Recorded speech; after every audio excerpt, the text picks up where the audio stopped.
প্রবাসী কল্যাণ ও বৈদেশিক কর্মসংস্থান মন্ত্রণালয়ের উপদেষ্টা আসিফ নজরুল জানিয়েছেন, আগামী এক বছরে মালয়েশিয়া বাংলাদেশ থেকে প্রায় ৩০ থেকে ৪০ হাজার কর্মী নিয়োগ করতে পারে। আন্তর্জাতিক মাতৃভাষা ইনস্টিটিউটে জাপানের শ্রম বাজার, সম্ভাবনা ও চ্যালেঞ্জ শীর্ষক এক সেমিনারে তিনি এ তথ্য দেন।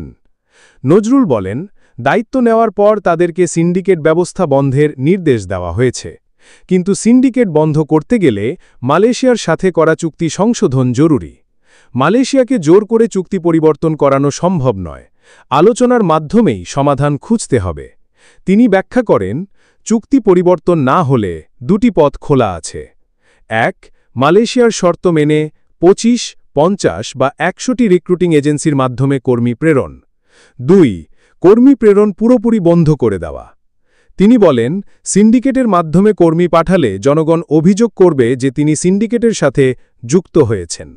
অন্যদিকে কর্মী না পাঠালে মালয়েশিয়ায় ৪০ হাজার কর্মীর সুযোগ নষ্ট হবে এবং মালয়েশিয়া সরকার এটা মনে রাখবে। এর ফলে ভবিষ্যতে ১ থেকে ২ লাখ পরিবার ক্ষতিগ্রস্ত হতে পারে। জাপানের শ্রমবাজার প্রসঙ্গে আসিফ নজরুল জানান, জাপানে শ্রমের চাহিদা থাকলেও বাংলাদেশের অদক্ষ কর্মীরা সে চাহিদা পূরণ করতে পারছে না। ভাষা শিখলেও তারা প্রয়োজনীয় দক্ষতা অর্জন করতে ব্যর্থ হচ্ছে।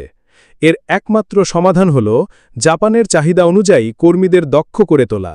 এজন্য একটি বিশেষায়িত ওয়েবসাইট তৈরি করা হবে এবং জাপানের ক্ষেত্রে বাংলাদেশের পক্ষ থেকে আলাদা কোনো প্রক্রিয়া রাখা হবে না। তিনি আরও উল্লেখ করেন, কর্মীদের দক্ষ করতে সরকার পাবলিক প্রাইভেট পার্টনারশিপ মডেল বিবেচনা করছে।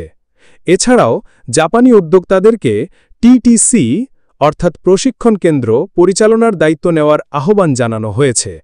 জাপান থেকে প্রশিক্ষক এনে দক্ষতা উন্নয়ন করলে বাংলাদেশ পুরো টিটিসি ব্যবস্থাপনা তাদের হাতে ছেড়ে দিতে প্রস্তুত।